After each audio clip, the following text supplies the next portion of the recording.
Welcome into episode number 6 of the unfortunately needing a title Blood Bowl podcast. We have been issued a challenge now by our Channeling Undead coach Alucard to get a name, as he has finally named his team. Yeah, but I think his team was also kind of named in spite too, right?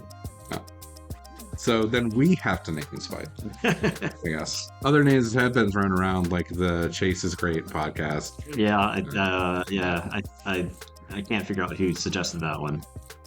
The world may never know. We got a big episode this week. We got it's like it's a week 5.5 preview, kind of. Yeah, we had the opposite problem from last week where we were short a couple games to cover. This time, I think we have like 50% more games to cover than we did. So we're gonna try to blast through them as fast as we can. That way, doesn't end up being like one of those Fall of Rome podcasts that are like 6 hours long. We're going to try to blitz through them, so to speak, and we're probably going to miss some nuance of some of these games. I'd like kind of drilling down into what happened in the game just to see uh, what the real story was, but this time I think we got so much to cover. We're just going to have to kind of blaze. Yeah, it's fortunately there weren't as many nuanced games that happened this week, so it'll be a little bit easier to go through. Yeah, that's true. There were quite a few beatings this week. It's stuff we haven't really seen in this league. Not really. The games have been much closer than normal. This looked like a season of Blood Bowl like 3 or 4 seasons ago when there were a lot more newer players. And I think that was just the product of dicing. Mm. We do have a discussion piece this week on inducements. We want to talk about inducements since that's kind of a big game plan, and especially if you've been diced in the past week, you might find yourself with some extra money leading into the next game, and maybe you'll get some ideas of what to do with that. Absolutely. Well, like I said, we're going to blast through some games. We got the rest of the games for week 5 to go through. Dead Man's Hand Division starting off here. First game, the Jolly Rotters got the game over the Imperial City Retainers 2-0. We're not really going to cover that one too much here because we'll have a Substack article going up on it later from Fred. Yeah, exactly. Fred will dive into it. It looks like Fred was scrambling for his life in that game, which is what I was worried about for him. Mhm. Skaven don't really want to fight Pango with mummies too much, so Yeah. Next game, the first of our sort of blowouts that happened in this division. GG's of Electric City over the V Stars 4-0. yeah, this was an absolute disgusting beatdown. Um, the casualties really stacked up against Mike. I think he was playing with like 4 people for much of the second half of the game, something like that. It's hard to if one of those people is a war dancer, you can do some stuff, but I think even one of his war dancers went down pretty early in that game. Yeah, I believe a war dancer was lovingly handed a bomb by Cindy at some point in the game there. I baked you a pie. Nope, it's a bomb. Yeah. Yeah. Absolute bloodbath, which we will get to later in the in memoriam section for that game. Next up, Halfling Justice over the Book of Grudges. Halflings take it 4-0 against Chaos Dwarfs. That was a game, I think, last episode we talked a little bit about scary thing with Ironheart Skin and Mighty Blow. If they spike the 10 to break armor, that Mighty Blow is coming for you. And that seems to be what happened. Lots of Chaos Dwarfs got casualtied. Yeah, you don't expect the new version of Chaos Dwarfs to take as much punishment as they did in that game. And man, it was kind of a slaughter. Now, this I gave it back to some halflings. He definitely beat on a ton of halflings in that game. I think he still got 5 casualties, despite having 5 casualties against him. But still, losing 4-0, it's got to sting. Yeah. A less eventful game this week. The Of Salesmen and the Righteous Brimstones, my game was a 1-1 tie. Overall, not super exciting on either side. We each had 1 casualty. And it was basically received the ball in the first half. The most exciting play of the first half was the turn before I scored. Jurgen's best shot at hitting the runner was throwing a goblin at it, and the troll ate the goblin.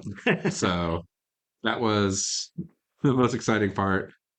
Second half, I had a little bit of a positioning error that led to Blackworks being able to score, and then ended up failing to get the go-ahead score at the end. Mhm. So ended up a tie, but overall, Yeah, it's a good, decent bounce back game from the ogre game. So yeah, right. You get out of the game without having two players die, and you feel mhm. pretty good. Yes. The Return to Monkey triumphed over Perseros Nocturnus. That was 2-0.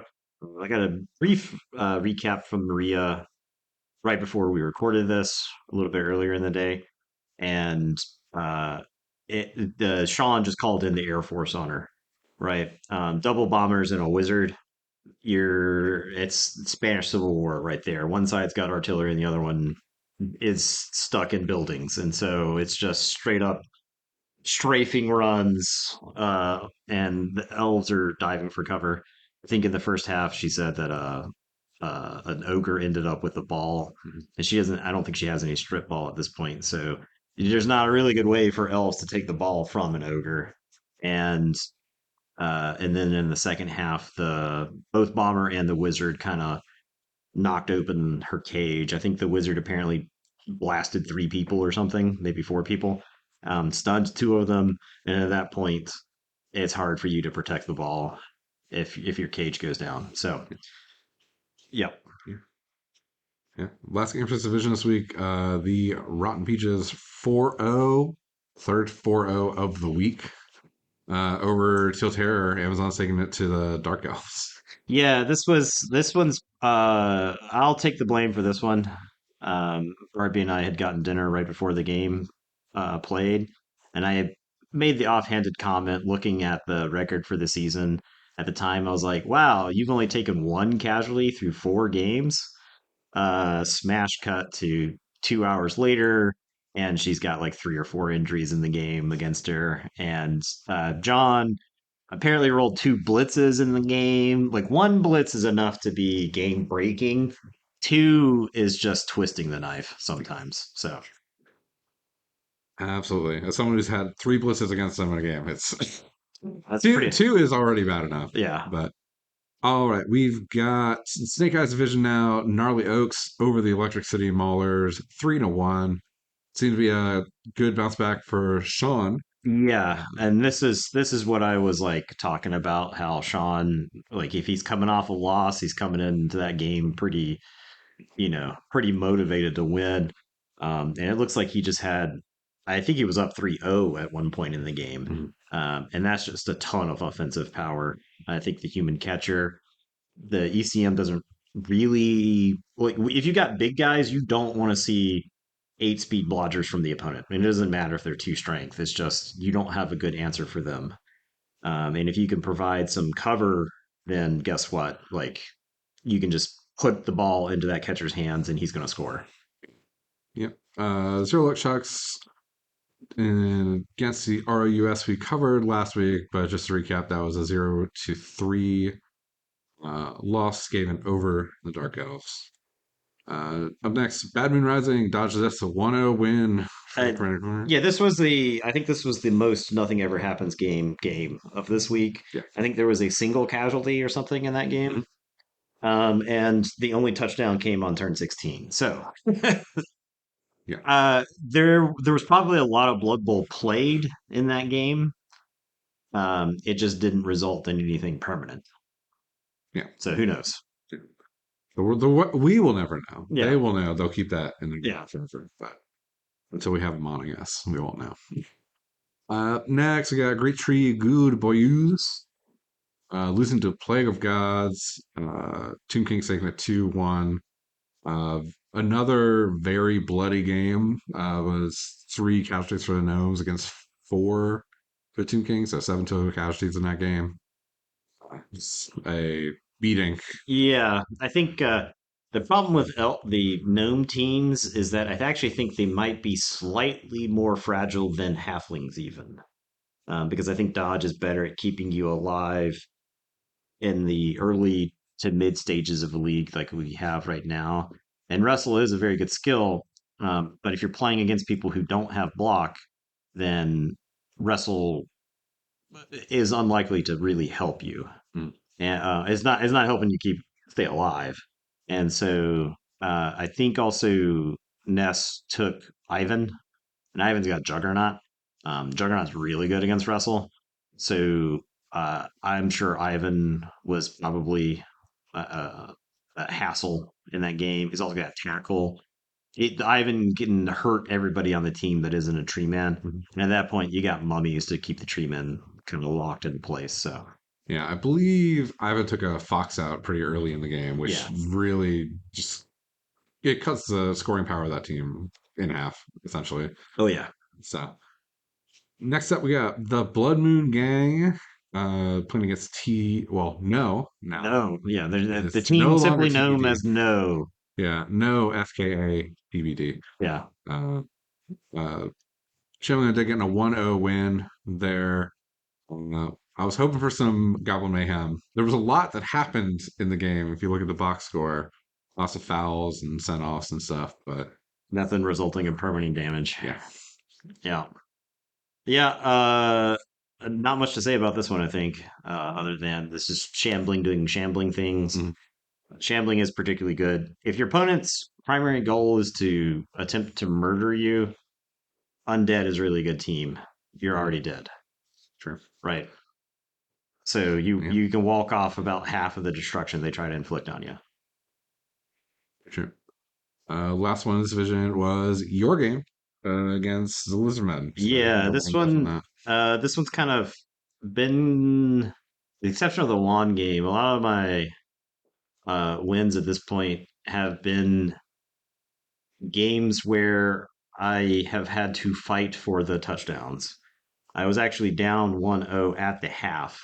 Jeremy had scored in 4 turns, and he actually kept me from scoring back in the first half due to a 2-die uphill block with a skink. They rolled double splashes into the Marauder that was carrying the ball at the time, and I just wasn't. I like typically at that point I kind of fumble the ball forward, right? That's the way that the my offenses worked, and I fumbled the ball a couple more times, but I wasn't able to secure it. And then there was just like a cloud of skinks on the ball at one point. He was able to take 2 kegs for that game, and on his drive, I like KO'd 3 Sauruses or KO'd 3 players. I think it was like 2 skinks and a Saurus, and they all came back. And then on my offensive drive, I think I maybe got a casualty in there, uh, and I think he apothecaried it. I think I had another like KO. So I'm going into the second half, and his team is like basically still intact. Like none of the damage that I did actually stuck. But I was able to get some uh, hits pretty early that meant that when I scored pretty fast, he was only setting up with like 9, and he had burned all of his rerolls by this point, and he failed to pick up the ball with the skink, and that kind of like opened up the floodgates for me to go after the ball. And I think if Jeremy threw some like needless blocks with skinks, and if he had just like dodged those skinks away, then he might have been able to tie that game Mhm. because we would just been fighting for the ball in the backfield for probably the rest of the game. But he threw some stuff that he wasn't even like really punished for. It was just like if he had just focused on the ball, I couldn't hurt skinks. I did a lot of like blocks into skinks. It didn't translate into actual like dead skinks. And I think his Sauruses were more in danger than the rest of his team at Mhm. that point. So anyway, managed to walk away with a win with that one. That was like a pretty hard fought win. Mhm. So I'm going to tip my hat to Jeremy in that one game. Yeah. Last game for week 5, the interdivisional game, the Southern California Trojans taking a 2-1 win over the Norse for Austin, the Might of Asgard. Um, Loss for Austin, but his Yeti does have block now, Yeah. so that's got to feel like a good consolation prize. Yeah, the Yeti's actually competent at that point. And uh and honestly, this win for Chase looks pretty good over this Austin team because Mhm. this Austin team is kind of putting stuff together at this point. Yeah, And both of these teams, I think both of these teams came out of that game stronger than they went into it, like substantially stronger. Mhm. Especially if you look at Chase's team now. Yeah, His team is kind of disgusting looking. absolutely. It's going to be. Oh yeah, right now that one definitely passes the eye test of where you'd want to be in a fresh start Yeah. season. Yeah, and I think you got a couple of teams that I'm like envious of. His is definitely one of them, just because the amount of dodge that he has, and people can't even really afford to take tackle at this time. So yeah, he can just put some points up. Okay, before we get into our inducement talk and then into week 6, we do have an in memoriam section. This one's pretty long this week. Yeah, yeah, There was a lot of death instruction going around. Starting off for the V Stars, we lost 2 journeymen and Mother's Milk, yeah. a skilled up lineman. Losing a skilled up lineman for elves just sucks. Mhm. It's devastating. Yeah. No, I was joking around with Mike because Mike had put wrestle on it under advisement from Wayne. Wayne was like, I really like wrestle on elf lineman, and I was like, take it from me. I played wood elves. I like block. And then after the game was over, the wrestle lineman is dead, and I was like, well, if it was block, maybe he's alive. It doesn't. It almost doesn't matter, right? Because Mhm. it depends on what you got hit with. But yeah, it sucks losing a leveled up guy. Yeah. All right. Up next, we got Cloud Bottom Hill, a lineman for Halfling Justice.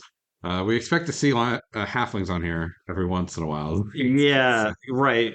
It should be like it's Vegas odds, right? On this. It's like, Mhm. do you take the over or under for dead halflings? And I think the over under for dead halflings in a given week is probably just one, Mhm. right? If probably even odds for a halfling to die during any given week. Yes, for sure.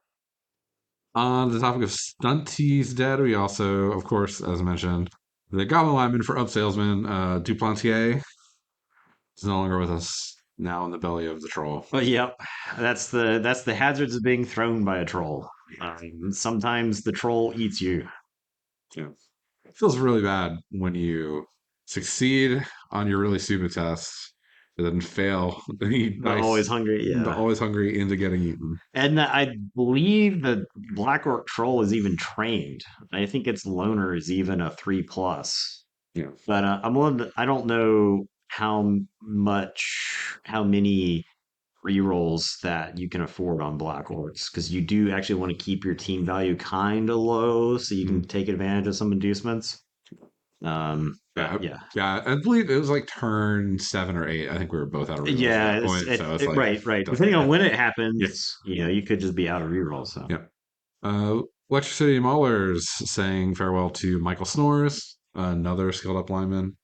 Yeah, I think it was a random fend.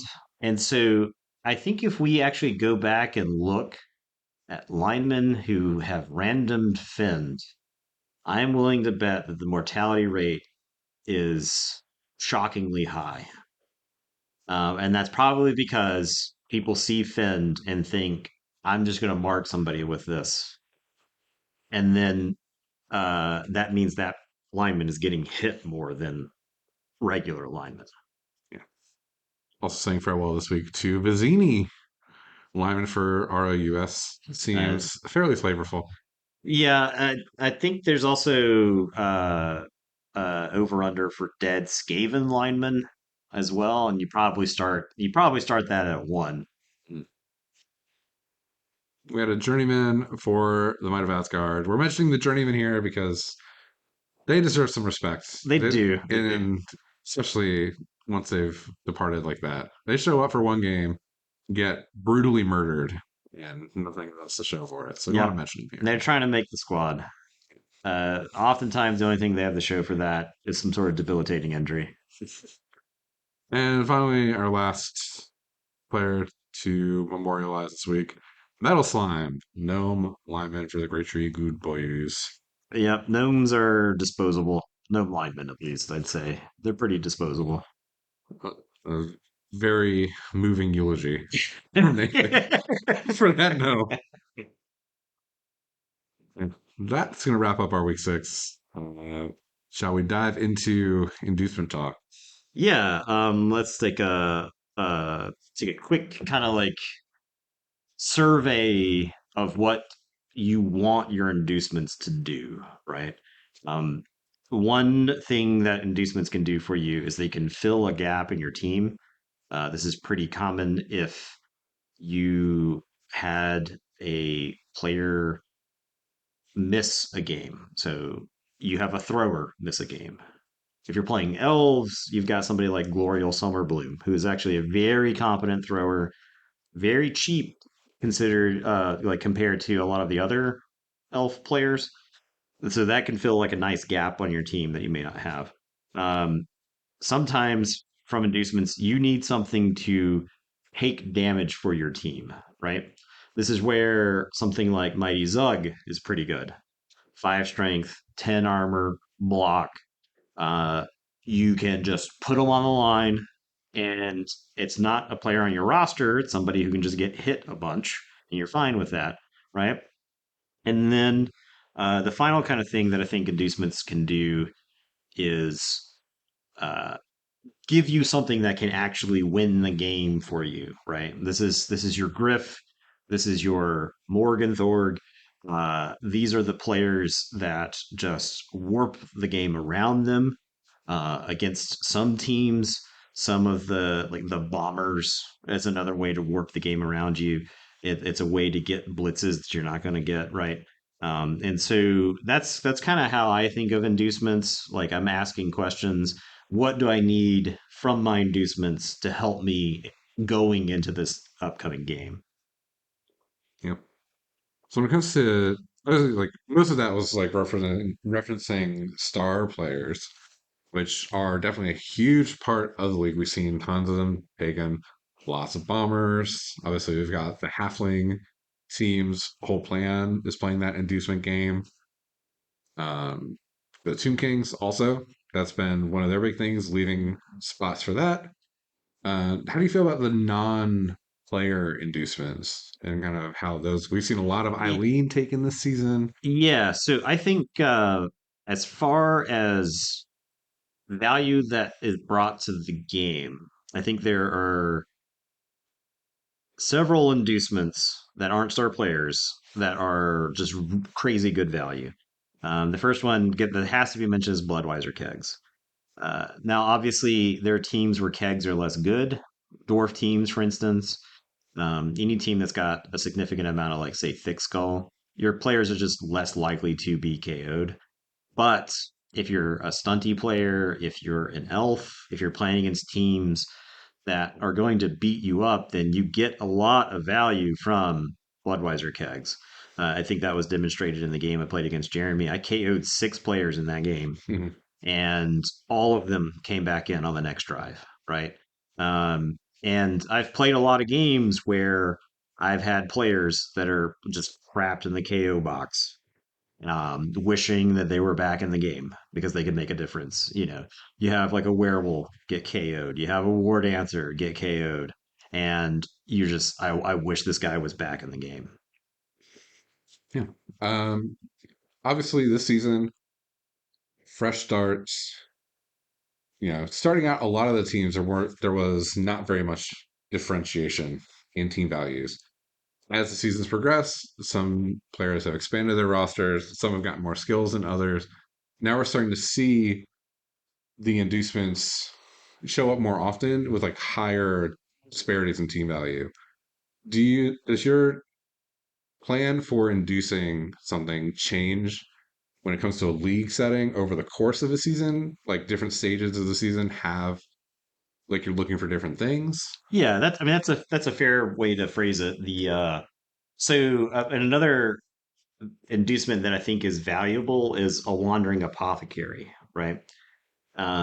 If you know that you've locked in a playoff spot and you are just trying to keep your team healthy to get to the playoffs, you could be incentivized to take apothecaries because that keeps your players healthy. You know, last season I had a now obviously undead can't this doesn't work for undead teams. They can't take wandering apothecaries. But I had a ghoul die in my last game right before the playoffs, and that's just one of those. It stings, you know. Um, I had a vampire blitzer die. Now I still died through an apothecary, right? But uh, yeah, I would rather have an apothecary if I have like a very high value player going into the game. I would rather have like a couple of extra chances to keep them around, just so that I don't have to like you know start over Right. 2 games before the playoffs. Mm, yeah. So like there's a so you like to trend towards the sort of more, how do you say it? Almost, I want to say defensive almost inducement plan, where it's like you are looking at things to preserve your team as it is. Yeah, Like exactly that. right. Like, yeah, you're looking for a stasis or a uh, defensive minded is fine. I mean, a lot of times when I go into a game and I feel like I've got what I need to win, then I want to preserve what I have. If I feel like there are tools that will help me win, then I will take those, right? There are like a handful of like some of the lesser taken inducements. A really interesting inducement is the Master of Ballistics. By itself, it's not so good, but if you've got Kick on your team, Master of Ballistics gives you like a crazy way to pinpoint where the ball is going to drop. So if you're playing later in a league against a team that has like a chance to do a one-turn score, you can use like a Master of Ballistics. I think it can only be taken by Old World before Chaos teams try to rush out there and take this guy.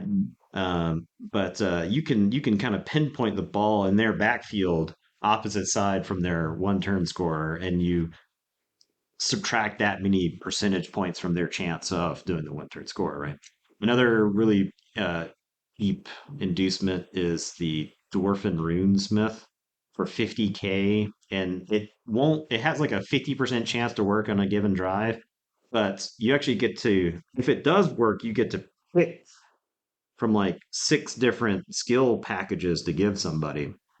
And one of those is like Horns and Juggernaut or something like that. And so a lot of these like cheaper inducements, they're very volatile. They may not work when you want them to work, but they can bring like a crazy, powerful trick that's difficult for the opponent to play around. So yeah, it's you can tilt games in your favor with a handful of these. Sean McCallum was like a big fan of Papa Skullbones because he can like give random mutations to people, and that's another one of those. This is really hard to play around. Suddenly somebody has tentacles that you didn't expect, type of thing. So Yeah. Last thing I have found is are there any, I don't know if you want to divulge this information strategically, but are there any that you think are just not worth taking or things that like, you don't really yes, look at? right. So I would say wizards. The best wizard is the wizard from the core rulebook. There are a lot of really interesting wizards that have some crazy game altering abilities. For instance, there is the the Slan Star Mage does like this teleport thing where it can like just swap 2 players that are on the pitch. The big thing about that is that it costs like 50K more than a regular wizard, and it has like a chance to fail. And so I can't imagine spending 200K for like this ability and then just rolling a one. It would just be game breaking. And a lot of those other wizards, they're like specific to factions and they're like kind of flavored based off of like the Sigmar or the Warhammer Fantasy factions.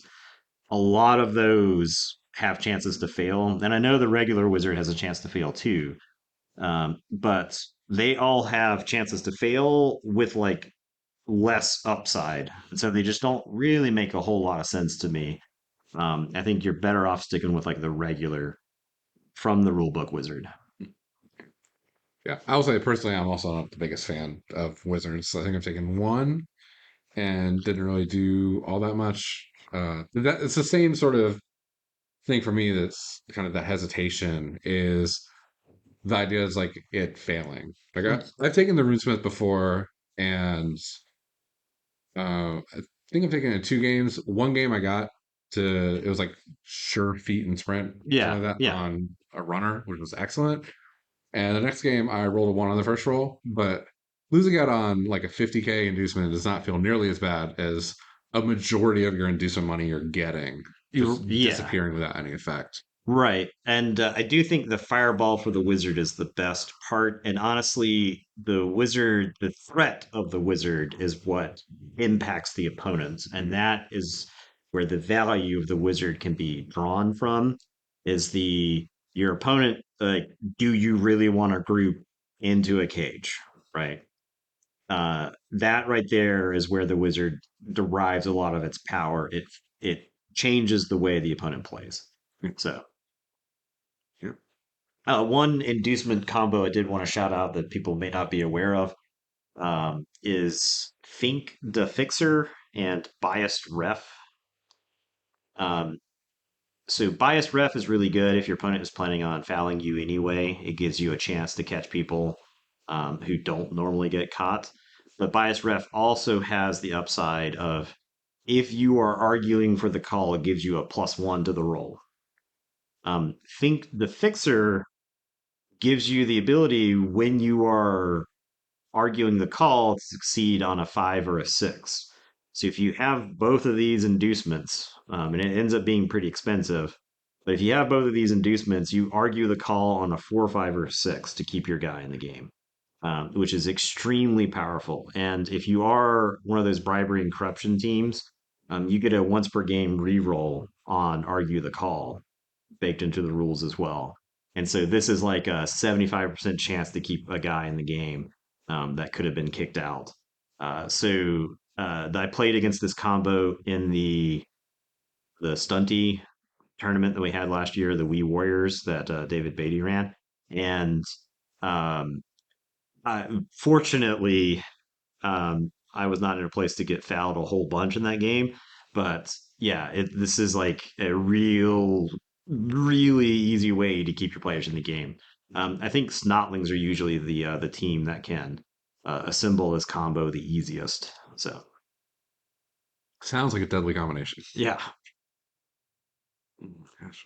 All right. Then that's going to wrap up our inducement talk. But yeah, we're always open to feedback. If you've got something that you think we missed that you want to talk about, there's a lovely comment section below this video that you'll be able to talk in. And we will see that and get some interaction with you.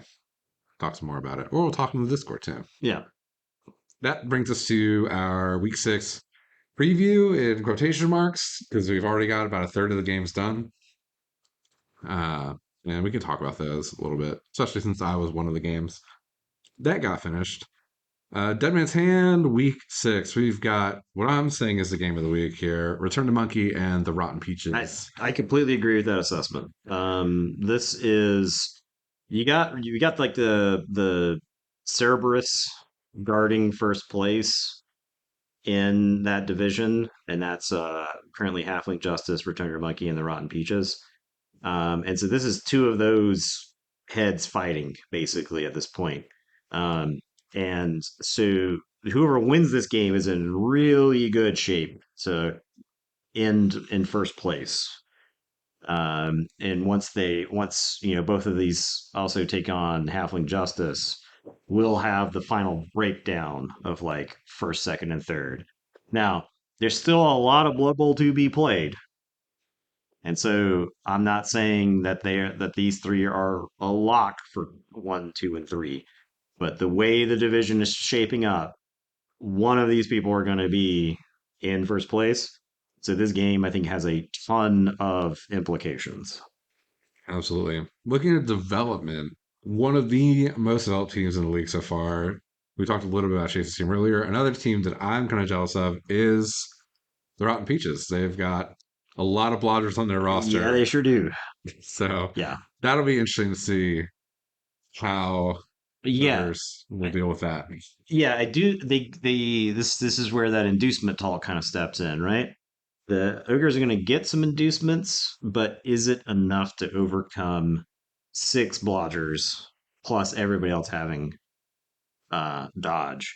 The ogres don't really have a whole lot skill wise, and they can't really afford to foul.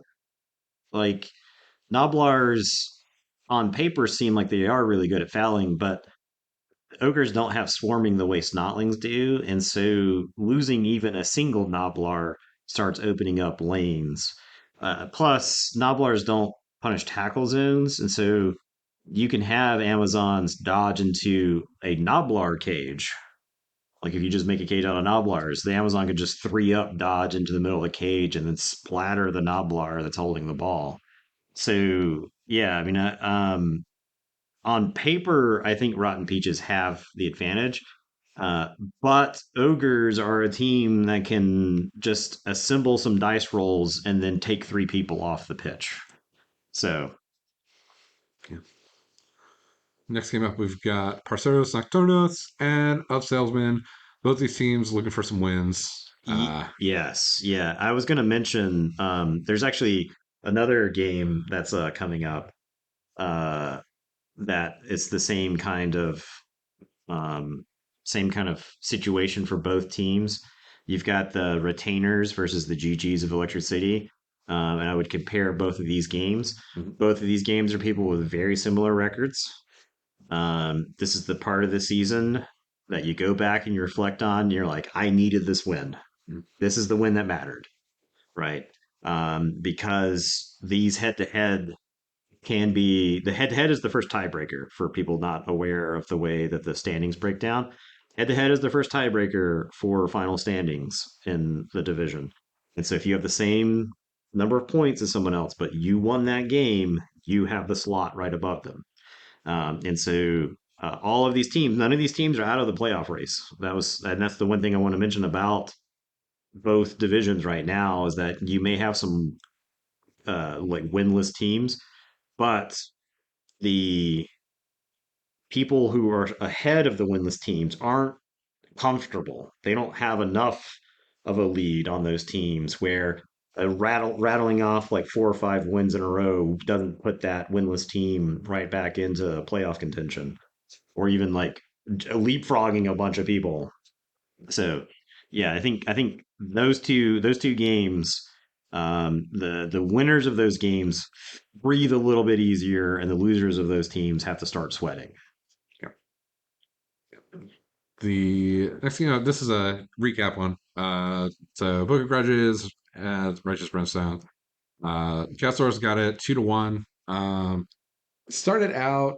I can kind of recap this one. Well, I guess I can really recap it since I was one of the players. Yeah.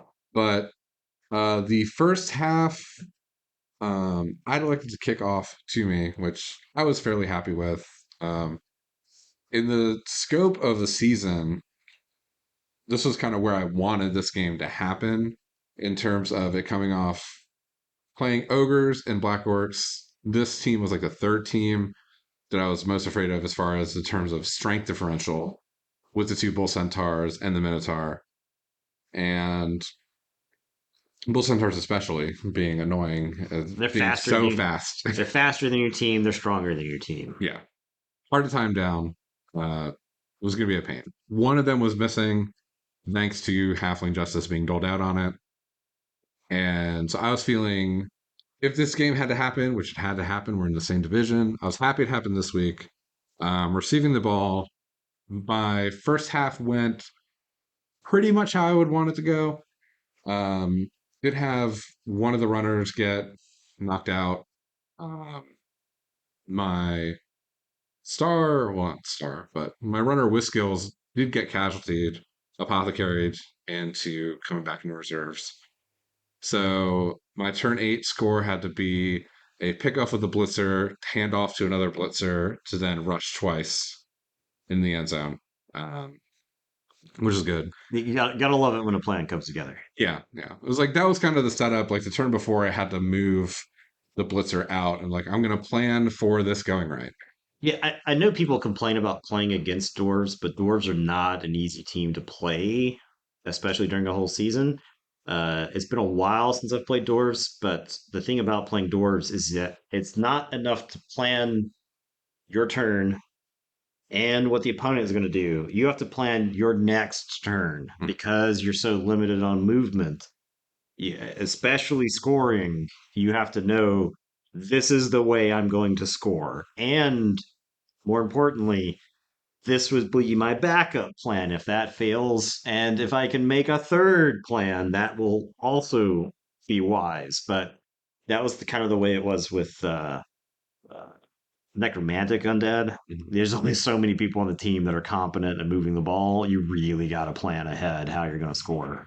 Yeah, yeah. At that point in the turn, both runners off. You have two blitzers that have agility 3. Everyone else on the team is 4. So you're just like kind of holding on there. Yeah. Second half felt decent going in with player advantage. I was able to get the ball and score. He scored on his turn 6, so I had 3 turns left. Um, I think there are situations, if this was like a playoff game or even maybe like a tournament game where points mattered immediately, or there'd be an overtime in the terms of a playoff game. I think I probably would have just kind of holed up in the back, run away, and gone, let the game tie in regulation. But I'm not going to do that. I'm here to win. So get the ball, and I have to set up a situation on my turn where it's it was pretty complicated trying to set up. I had no one blocking them, marking the Minotaur because a block went bad for me, like a 2 die knocked down a guard piece. So I had to like stand that piece up to then get some other blocks, and I get my first block of the turn uh, was a block down on a hobgoblin, and then 5 subsequent blocks were all pushes. Um, I had to move my runner up because similar to the thing, planning ahead. I had to move my runner up into a position where it was threatened by the Minotaur, but if any of these blocks go correctly for me, I'll have someone to mark it. He won't be able to get 2 dice on it unless it's from the Minotaur. And I was At that point, the Minotaur doesn't have block. Yeah. So my plan there was I'm going to tap the Minotaur and try to attack the Bull Centaur since that alone is a scarier piece. Like 2 dice with block, 2 dice with tackle on a blotch piece is going to be worse in my mind than 2 dice without block or tackle from the Minotaur, even if he gets a second block on Frenzy. Not exactly sure if the math pans out there, but that was kind of my plan. It's like so it's sort of close Yeah. as the way as the spoilers for how that math worked out. But Yeah. So unfortunately, all the subsequent blocks were pushes. I able to blitz the Bull Centaur. I had one reroll left at this point. I fail the Dauntless and then reroll that to get a 1 die that goes into a 2 die to casualty the Bull Centaur. But because of all those pushes, I was unable to get someone to the Minotaur. so the Minotaur's got a clean lane at the runner. Yeah, and then he was able to dodge out with a Hobgoblin to get the 3rd die on the blitz. Yeah, three dice with a frenzy hit, so 6 dice into a blodger is actually like a 2/3 chance to knock him down or so. So yeah, at that point you're in trouble. Yeah. So his turn 7, he's able to blitz out with the Minotaur. and knock down the runner. Then a journeyman hobgoblin dodges out, runs over to pick up the ball, fails to pick it up, makes a loner to make the reroll to pick up the ball, and then rushes twice. I try to go for a blitz on the hobgoblin, fail a push, and then it pushes twice in the end zone. So that was even honestly, like even if the ball had bounced in a separate direction, Yeah, that would have been a tie. So right, right.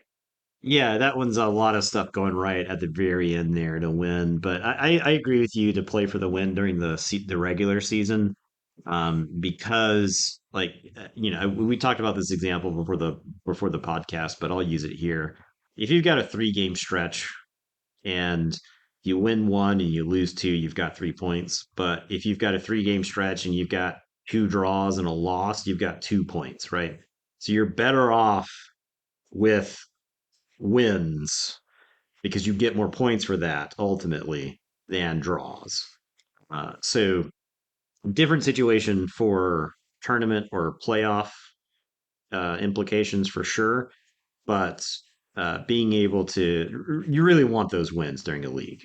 yeah, yeah. I'll take the consolation prize of giving an armor down to a bull centaur. Yeah, Ide's Bull Centaurs, Ide's Chaos Dwarf team. You would expect a Chaos Dwarf team to absorb more damage. And I'm guessing his team has absorbed a lot of damage. It's just that it's not like standing up afterwards. So Yeah, yeah, for sure. Next game up, the V Stars and Halfling Justice. What else going? Hopefully for needs a momentum shift against the yeah, Halfling team. yeah. This is a chance for Wayne to really put the boots to Mike here, right? Mike's team is battered at this point. I think he's got something like 4 journeymen that he takes into the game. Good news is that if they die, then oh well. But Mike has had like historically, Mike's been really good against the halflings, and on paper, the wood elves are kind of what frustrates like a halfling team because the team is so fast and you can stay away from the trees and stuff like that. And so I don't know that Mike has the tools that he needs to like get the ball away from Griff. But if you send ward answers after halflings every turn, you can thin the herd a little bit. So Yeah. I don't know. I think Mike is coming into this game too far behind to overcome the difference. But his dice. I mean, if we're looking at the story of dice, and I'm not trying to curse either of these individuals, Wayne had a crazy hot dice game versus Ide, and Mike had a very cold dice game versus Chris. You would expect that to even out somewhere in there. Mm-hmm. So, Yeah, to me, and if Wayne loses this game because he gets bad dice, I'm sorry. I didn't mean to do that, but I'm just saying stuff that's happened. I'm just calling attention to things that have occurred. So excellent disclaimer. I disavow any anti-halfling statements in the podcast. Yeah, I mean, going in with 11 players, obviously not where you want to be, no, but I think the one interesting stat line we have from the season, was looking through some stuff last night after my game, talking about it. The V Stars Wood Elf team, their casualty differential in the season so far is minus 15. that's a lot of brutality. Yeah, so maybe that'll hopefully get a little decrease in the gap there between hopefully hitting some halfling players with tackle Yeah, and stuff to it. Next up, we talked a little bit about the Imperial City Retainers and the GGs, Skaven humans, Ogre, Rat Ogre. yeah. Both teams can put up points. Um, uh, yeah. I mean, I think both of these teams really want this win. Um, Chris gets to like builds a substantial amount of momentum with a win here, and Fred is trying to stop the downward trend because he started the league in a fairly decent spot. But he's trying to get it back on track here. Yeah, I think it's a win. It's a win that's very important for both. Yep. Last game of the division for the week is one that's finished already. Might of Asgard with 3-1 win over the Jolly Rotters. Looking at the box score, it seemed like a pretty just thorough performance from Norse. Yeah, and that team's developed somewhat, and if you're just stacking up random pieces on the Norse team versus random undead pieces, the Norse are usually kind of ahead. And the difference is that both teams are looking to dish out pain, and Norse have a glass jaw, and undead get uh, regenerate. Mm. But it looks like in this instance, undead failed some regeneration, and Valkyries are just nightmarish pieces to play against. And if your team is already only okay at handling the ball, Valkyries are just waiting for you to slip up and then hit you with the strip ball. Mhm. And so yeah, I can see how that could go sideways for an undead team. The story of Norse versus undead is usually Norse get tabled or they are tabling. Mm. And so yeah, if the undead just can't peel people off the pitch, they're in trouble. Yeah, absolutely. I feel there's got to be nothing worse if you go to pick up a ball, fail, try to reroll to pick it up, and then just get strip balled. Yeah, Don't know if that happened in this game, but yeah. That's why sure hands is a really good skill for ghouls, especially if they've taken block. One, it saves you. It stops the reroll attacks on your team as you go through.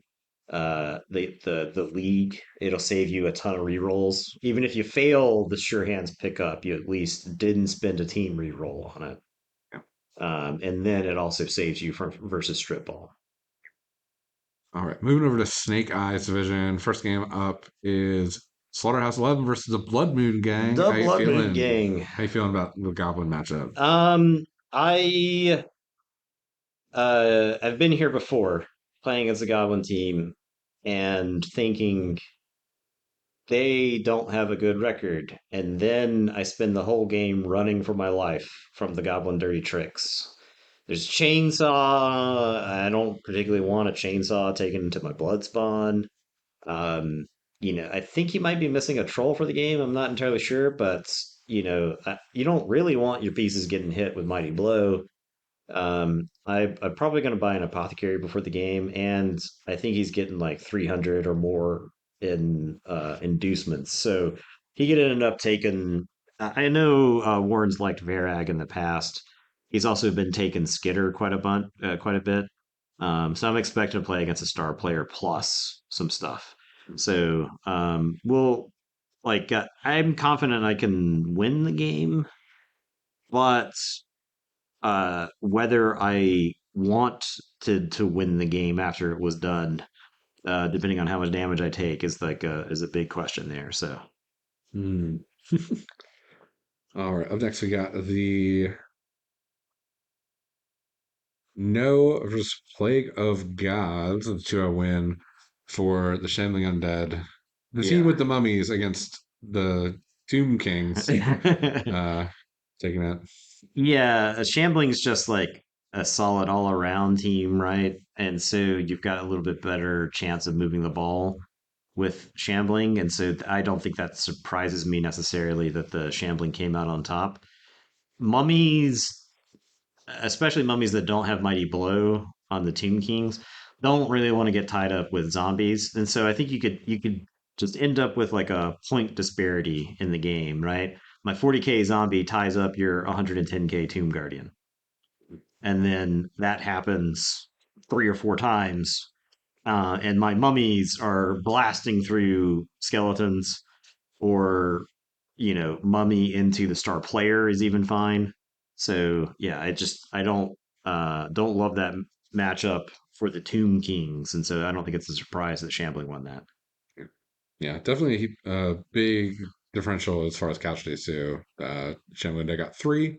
Two Kings got one, like below average showing for the Two Kings this time. Yeah, the mighty blow difference Yeah. is what a lot of it boils down to. Next up, we got Bad Moon Rising versus the Great Tree Good Boys. So if I'm dishing out the curses to the Knox family, um, I'm dishing out another one here. The conventional wisdom says that Jim is going to win this game. You know, he's coming into the game without a loss. Then Will's team has, I think, 2 wins at this point.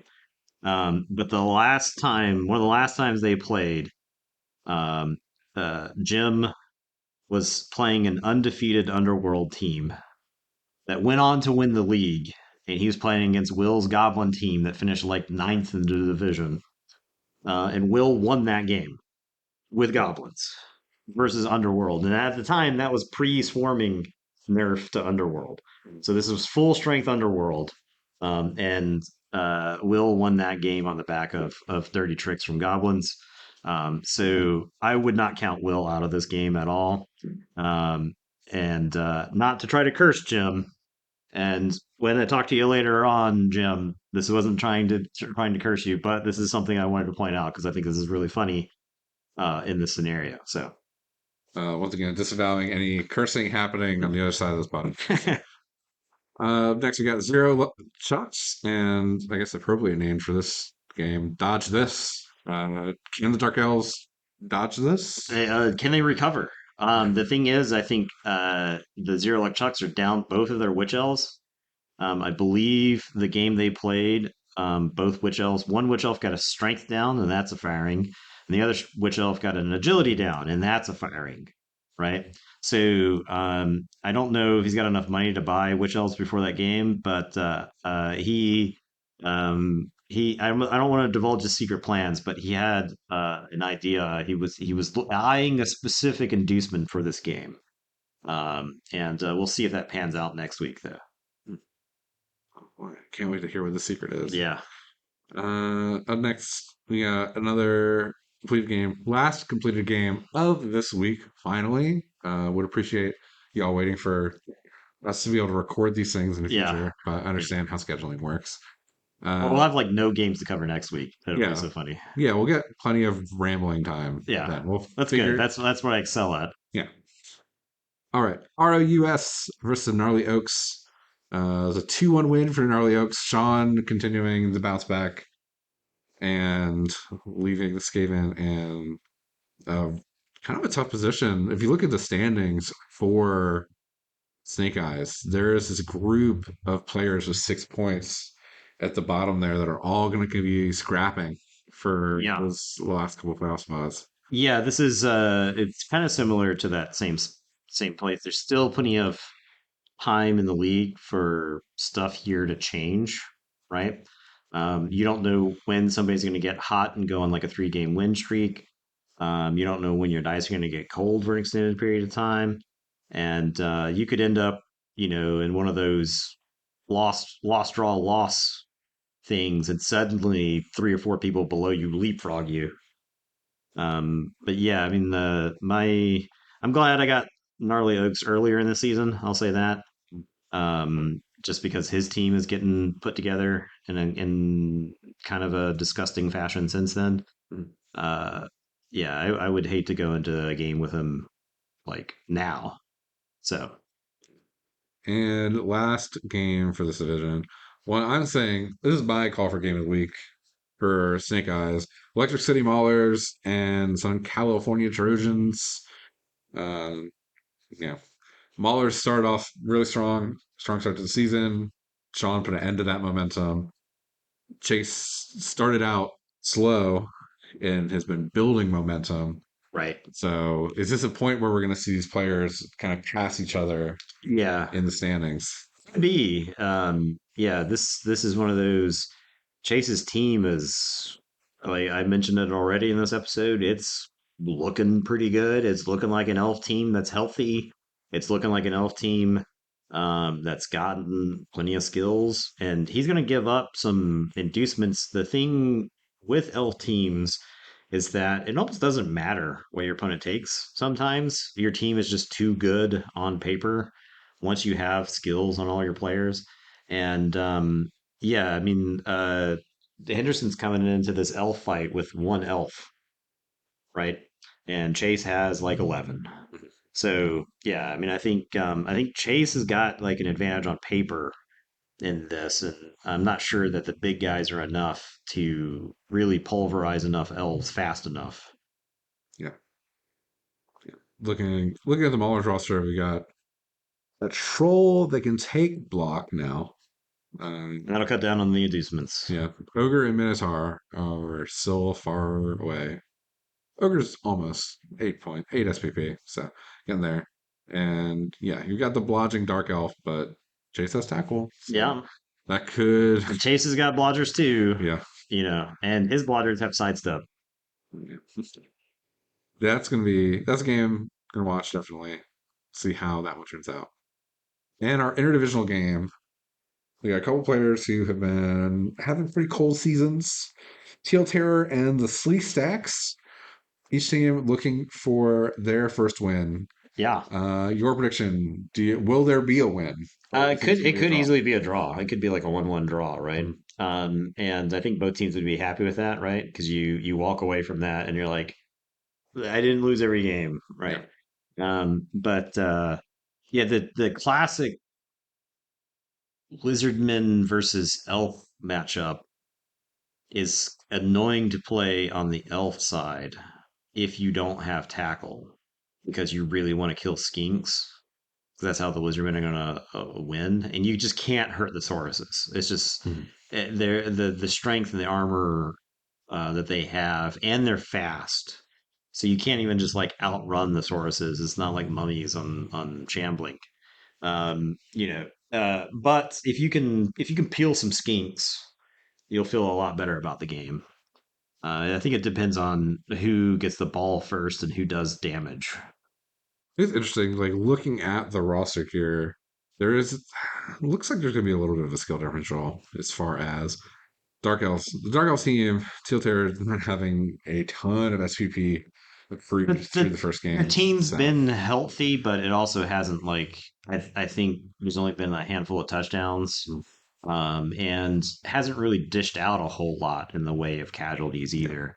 And so it's hard to you get some MVPs, but it's kind of hard to develop a team for SPP at a time. yeah, yeah. So that's gonna be a little bit scary. Whereas Jeremy's starting to get Blockosauruses. That's gonna be, they're gonna be decent They're against. not going to be incompetent, right? Yeah. The thing with non-block Sauruses is they like to end your turn, but once Sauruses have block, that's where the team actually functions. Mhm. Plus, he's got a little bit of a fouling game too. Yeah. He was not afraid to use that sneaky get against me. I'll tell you that. He's got two of them. Yeah, So, 'cause he random one. So we'll see how that plays out. Well, that's going to wrap it for our preview here. Any final thoughts about week 6? Next week, we'll get to do sort of a halfway.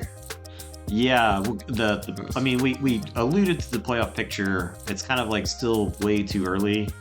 In leagues past, we've always had some interesting surprises down the stretch. There've been some people who've managed to sneak right in there. We can get into playoff scenarios once we actually get to the point.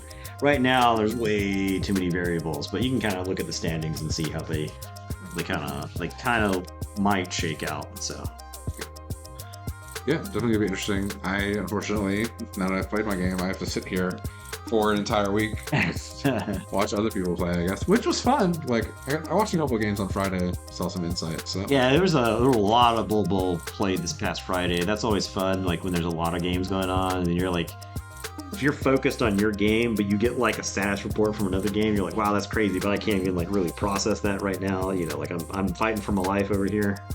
So okay. Well, I think that's gonna do it for this 6th episode of still currently untitled. I'm proud of us for how fast we managed to get through these recaps. So Yeah, it's easy when everyone's getting diced. that's to be true. fair. It's true. So, Yeah. if you want to hear more from us, I mean, stay tuned to this channel, follow us here, like it, give us a thumbs up, whatever platform you're listening on. We would appreciate any sort of positive support. I guess we'll see you all next week. Yeah. Goodbye, everybody.